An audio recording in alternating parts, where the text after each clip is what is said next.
Bu evdən bir uşaq dünyaya gəlsə bizə xəbər edilsin və o aradan aparılsın. O uşaq məhv edilsin.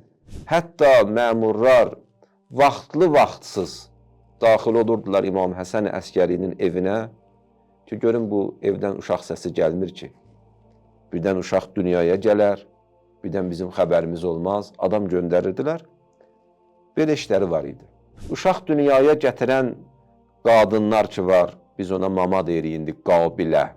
Onların hamısına tapşırılmışdı ki, əgər belə bir hal baş versə və əlamətlər müşahidə edilsə, bu evdən bir uşaq dünyaya gəlsə bizə xəbər edilsin və o aradan aparılsın.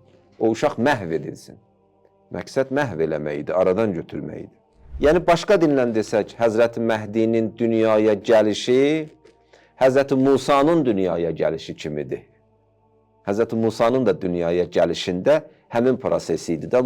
Firon da güdürdü ki, bir oğlan uşağı dünyaya gələcək.